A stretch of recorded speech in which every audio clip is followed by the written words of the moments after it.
Have you ever looked at a really complex app on your phone and just thought, how on earth did they build this? How do you manage millions of lines of code without it all just falling apart? Well, the secret, it turns out, is in two of the most fundamental ideas in all of programming: classes and objects. And today, we're going to break them down. So, to get started, let's do a little thought experiment. Imagine you're a builder, and you've got a massive job. Build an entire neighborhood. We're talking 100 different houses. Where do you even begin? What's your first move? Well, one thing's for sure. You wouldn't just grab some wood and start hammering away on house number 1. Then, when you're done, do the same thing all over again 99 more times. I mean, that would be pure chaos, right? It'd be wildly inefficient, and no two houses would ever be built to the same standard. The only sane way to tackle this is to start with a plan, a single master blueprint. This one document would lay out the course structure, all the rules, and the features that every single house is going to share. It's the key to working efficiently and ensuring quality. And that exact idea, the idea of a master blueprint, is absolutely central to how we write code. In the programming world, that blueprint has a special name. We call it a class. So, a class is our code blueprint. It's really important to get this. The class itself isn't the final thing. It's just the template. It's the abstract set of rules and specs that define what something will be once we actually create it. And you know, at its core, any class, no matter how complicated, really only defines two things. First, its properties. You can also call them attributes. This is the data it holds, or simply what it knows. Think of these as nouns, like its color, its size, or its name. And second, its methods. These are the actions it can perform, or what it can do. These are the verbs, like run, jump, or bark. Okay, so we have our blueprint, the class. It's a perfect plan, but you can't live in a blueprint, right? To actually get some shelter, you have to build the house.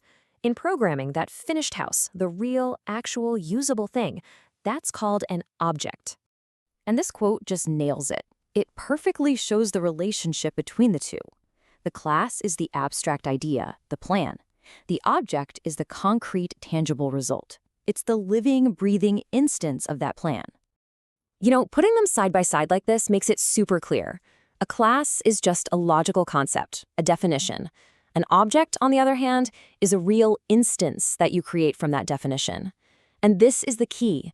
You only ever need one blueprint, but from that single plan, you can build a whole neighborhood of unique houses. All right, enough with the architecture analogy. Let's make this real with a way more fun example. We're going to design a blueprint, a class, for a dog. And then we're going to use it to create some actual digital puppies. And the process is exactly the same. First, we design our dog class. We decide what its properties are, what it knows, like a name and a breed. Then we define its methods, what it can do, like it has the ability to bark. Once that blueprint is locked in, we can finally create our first object, a specific dog built from that class, and we'll call him Fido. And here, this is where the magic really happens. We don't have to write any new blueprint code at all. We can reuse that exact same dog class to create a totally separate object. A brand new dog we'll name Lucy. She has her own name, her own data, but she was built from the very same plan as Fido. And hey, why stop there? Let's do it again for Rex. Same blueprint, different details. Each dog is its own independent object, but they all share that fundamental structure that we laid out in that one single dog class. So how far can you actually take this? Pretty much as far as you need to. From one well-designed class, you could create thousands, even millions of unique objects. This idea is the foundation of how things scale in software, whether you're talking about a video game with millions of individual enemies or a social network with billions of user profiles. So this isn't just some clever little programming trick. It's the bedrock of pretty much all modern software. And the reason it matters so much, well, it really just boils down to one word: organization. See, this whole system lets us organize our code into neat, logical, self-contained bundles. It lets us reuse that code over and over again instead of constantly rewriting it, which you can imagine saves a ton of time. And at the end of the day, it's what makes massive software projects manageable and so much easier to update down the line.